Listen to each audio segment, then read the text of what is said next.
Hi, this is Priyanka and you are watching Artifacts with Priyanka. तो आज के video में हम ट्रैवल मैप एनिमेशन क्रिएट करेंगे।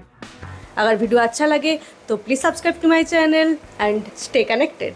तो मैंने आफ्टर इफेक्ट्स को ओपन कर लिया है और एक कंपोजिशन मैंने बना लिया है। सबसे पहले हमें एक बैकग्राउंड चाहिए होगा।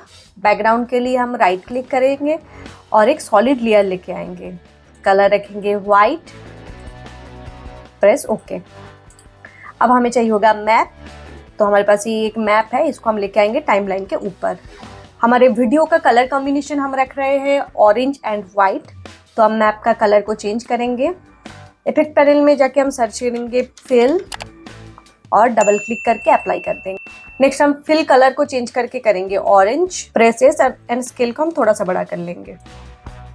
तो नीचे एक टेक्स्ट आ रहा है, हमें इसको हटाना है। तो हम यहाँ पर जाके रेक्टेंगल टूल को सिलेक्ट करेंगे और इस टाइप का हम एक मास्क क्रिएट कर लेंगे। Now select the pen tool और इस तरह का हम एक लाइन ड्रॉ करेंगे। फिल कलर को हम ऑफ कर लेंगे और स्ट्रोक कलर को हम रखेंगे ब्लैक एंड इसका विड्थ को हम चेंज करके करेंगे 3। अब हम इस शेप लेयर की प्रॉपर्टी को हम ओपन करेंगे, कंटेंट, शेप, पाथ और यहाँ पर हम एक की फ्रेम लगाएंगे। अब हम लेके आएंगे हमारे एरोप्लेन को,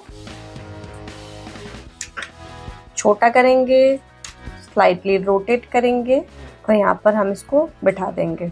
अब हमने पाथ पे जो की फ्रेम लगाए थे इसको हमें कॉपी करना है, कंट्रोल सी। एरोप्लेन को सिलेक्ट करना है, प्रेस पी, पोजीशन ओपन होगा और यहाँ पर हमें पेस्ट कर देना है। तो देखिए ये इजीली इस पाथ को फॉलो कर रहा है। लेकिन अभी भी एक प्रॉब्लम है, जैसे कि यहाँ तक तो ठीक है, लेकिन बस ये जब क्रॉस हो रहा है ना, ये मिडिल पॉइंट क्रॉस करने के बाद देखिए इसका डायरेक्शन चेंज नहीं हो रहा है। तो ये भी हम बहुत ही इजीली कर सकते हैं। लेयर को सिलेक्ट करके राइट क्लिक करेंगे, go to transform and select the auto orient. अब देखिए यहाँ पर ऑफ है, इसको हमें ऑन कर लेना है या फिर ओरिएंट अलोंग पाथ कर लेना है। Now press okay. अभी भी अच्छे से फॉलो नहीं कर रहा है, तो इसके लिए हमें एरोप्लेन का रोटेशन को ओपन करना है और इस तरह से हमें अलाइन कर लेना है इस लाइन में। अब देखिए ये अच्छे से फॉलो कर रहा है।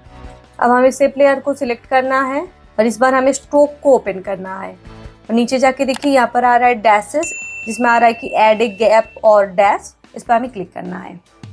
एक ही बार क्लिक करेंगे तो ये डिसेंट अमाउंट का गैप यहाँ पर आ जाएगा।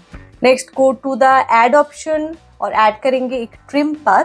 अब इस ट्रिम पाथ के प्रॉपर्टी को हम ओपन करेंगे और एंड वैल्यू पर हम एक की फ्रेम लगाएंगे। अब प्लेट को आगे लेके आएंगे जहाँ से ये मूव करना स्टार्ट हुआ है और यहाँ पर जाके हम वैल्यू को कर देंगे 0। Okay nice. अब देखिए थोड़ा तो प्रॉब्लम आ रहा है, जैसे कि बिल्कुल मिडिल में अलाइन नहीं है। तो इसके लिए बस शेप लेयर को सिलेक्ट कीजिए और थोड़ा सा नीचे की तरफ कर दीजिए। अब ये ठीक लग रहा है। Okay nice. अब दोनों की फ्रेम को हम सिलेक्ट करके इजीज कर लेंगे बाय प्रेसिंग F9। अब इन दोनों लेयर को थोड़ा सा पीछे की तरफ शिफ्ट कर देते हैं, क्योंकि हम चाहते हैं यहाँ पर प्लेन थोड़ा सा स्केल अप होके आए, फिर ये मूव करना स्टार्ट करे। तो बिल्कुल स्टार्टिंग में लेके जाएंगे प्लेट को, प्रेस एस और एक की फ्रेम लगा देंगे। ये होगा एंड की फ्रेम, थोड़ा सा आगे शिफ्ट कर देंगे और फॉर द फर्स्ट की फ्रेम हम इसका वैल्यू कर देंगे 0। अब दोनों को सिलेक्ट करके करेंगे इजीज, थोड़ा और आगे की तरफ कर देते हैं। आई थिंक इतना सही रहेगा। Yes okay nice. अब इन की फ्रेम्स को भी हम इजीज कर लेते हैं। अब इसमें थोड़ा और 3D इफेक्ट देने के लिए हम इसका शैडो भी ऐड करेंगे। तो सबसे पहले तो इस प्लेन लेयर का एक डुप्लीकेट बनाएंगे, कंट्रोल डी। डुप्लीकेट हो गया है। अब नीचे वाले लेयर में से हमें जो भी की फ्रेम्स हमने लगाया है सारे को मुझे डिलीट करना है। स्टॉपवॉच आइकन पर क्लिक करेंगे तो ये ऑलरेडी रिमूव हो जाएगा। अब इस सेकंड वाले एरोप्लेन को सिलेक्ट करके जाएंगे इफेक्ट पैनल पर एंड सर्च करेंगे ड्रॉप शैडो। डबल क्लिक तो ये अप्लाई हो गया है। फिलहाल के लिए इसको हाइड कर देते हैं ताकि मुझे समझ में आए और इसका हम रीनेमिंग करेंगे, नाम देंगे शैडो। अब शैडो प्रॉपर्टी में आके हम शैडो ओनली कर देंगे और सॉफ्टनेस को हम थोड़ा सा बढ़ा देंगे। अब जहाँ से ये एरोप्लेन मूव करना स्टार्ट हुआ है वहाँ पर जाएंगे, शैडो लेयर पे हम एक की फ्रेम लगाएंगे पोजीशन पर अनहाइड कर लेते हैं ताकि हमें अच्छे से समझ में आए कि कहाँ पर हमें इसको कैसे लगाना है। रोटेशन, हमें शैडो के 3 प्रॉपर्टी को एनिमेट करना है। एक हो गया पोजीशन, जिस पर हमने ऑलरेडी की फ्रेम लगाया है। शिफ्ट प्रेस करके प्रेस करेंगे एस तो स्केल ओपन होगा, उस पर भी हमें एक की फ्रेम लगाना है। नेक्स्ट अगेन शिफ्ट प्रेस करके हम प्रेस करेंगे आर तो रोटेशन ओपन होगा, इस पे भी हमें एक की फ्रेम लगाना है। ओके, अब हमें चला जाना है बिल्कुल एंड में। पोजीशन को हम एडजस्ट कर लेंगे एंड रोटेशन को भी। अब इन सारे की फ्रेम्स को सिलेक्ट करके हम कर लेंगे इजीज। बस हमें एक और काम करना है कि बिल्कुल मिडिल पॉइंट पे आना है जहाँ पर हमारा प्लेन हाईएस्ट पोजीशन पे है, और यहाँ पर जाके हमें स्केल को थोड़ा सा छोटा कर लेना है क्योंकि शैडो से इतना दूर है तो शैडो थोड़ा सा छोटा तो होगा ही। Okay nice. अब यहाँ पर लेके आएंगे एक लोकेशन आइकन को।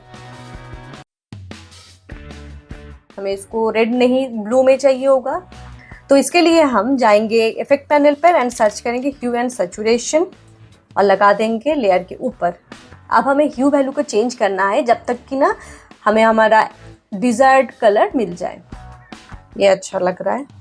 Now select the pen behind tool और एंकर पॉइंट को हम बिल्कुल नीचे लेके आएंगे। एक और हम काम कर लेते हैं, हमें शैडो पे लगाना है ओपेसिटी, तो प्रेस करेंगे टी, ओपेसिटी ओपन होगा और एक की फ्रेम लगा देंगे। और थोड़ा सा आगे जाके हमें इसका वैल्यू को कर देना है 0। अब हमें इस आइकन को लेके आना है एरोप्लेन लेयर के पीछे। अब हमें यहाँ पर एक पॉपअप इफेक्ट देना है। इसके लिए हम स्केल पर एक की फ्रेम लगाएंगे, प्लेट को थोड़ा और आगे लेके जाएंगे, एक और की फ्रेम लगाएंगे और बिल्कुल स्टार्टिंग में भी हम एक की फ्रेम लगा देंगे। तो फर्स्ट वाले वैल्यू को हम करेंगे 0, सेकेंड वैल्यू को हम करेंगे 13 और थर्ड वाला जैसा ही वैसा ही रहेगा। और हम सारे की फ्रेम्स को सिलेक्ट करके कर देंगे इजीज। Again go to the effect panel and search for drop shadow. Apply कर देंगे लोकेशन लेयर के ऊपर और एक शैडो हम लगा देंगे। अब हम इस लोकेशन आइकन का एक कॉपी बनाएंगे, कंट्रोल डी, और इसको हम प्लेस कर देंगे एंड पे भी। एंड ये प्लेन लैंड करने के बाद ही ये आइकन पॉपअप होगा। नाउ राइट क्लिक न्यू और एक एडजस्टमेंट लेयर हम लेके आएंगे। अब हमें इफेक्ट पैनल में जाना है और सर्च करना है सीसी विग्नेट। अप्लाई कर देंगे हम एडजस्टमेंट लेयर के ऊपर एंड मेक श्योर कि आपका एडजस्टमेंट लेयर बिल्कुल टॉप पे रहे। अमाउंट को हम कम करके करेंगे 50। अगेन राइट क्लिक करेंगे, गो टू न्यू एंड एक नल ऑब्जेक्ट हम लेके आएंगे इस बार। अब एडजस्टमेंट लेयर को छोड़ के बाकी सारे लेयर को हमें सिलेक्ट करना है और पेरेंट एंड लिंक में जाके चूज करेंगे नल 2, तो सारे लेयर नल के साथ पेरेंट हो जाएगा। अब जहाँ से ये प्लेन मूव करना स्टार्ट कर रहा है यहाँ पर हमें की फ्रेम लगाएंगे in the position and scale, और वैल्यू को हम इस तरह से एडजस्ट करेंगे ताकि ये मिडिल में रहे और थोड़ा सा क्लोज में रहे। और सेम तरीके से थोड़ा सा इस तरह से हम एडजस्ट कर लेंगे तो यहाँ से पॉपअप होगा और इस तरह से मूव करके यहाँ पर जाएगा। एंड डन, आपका एनिमेशन रेडी है।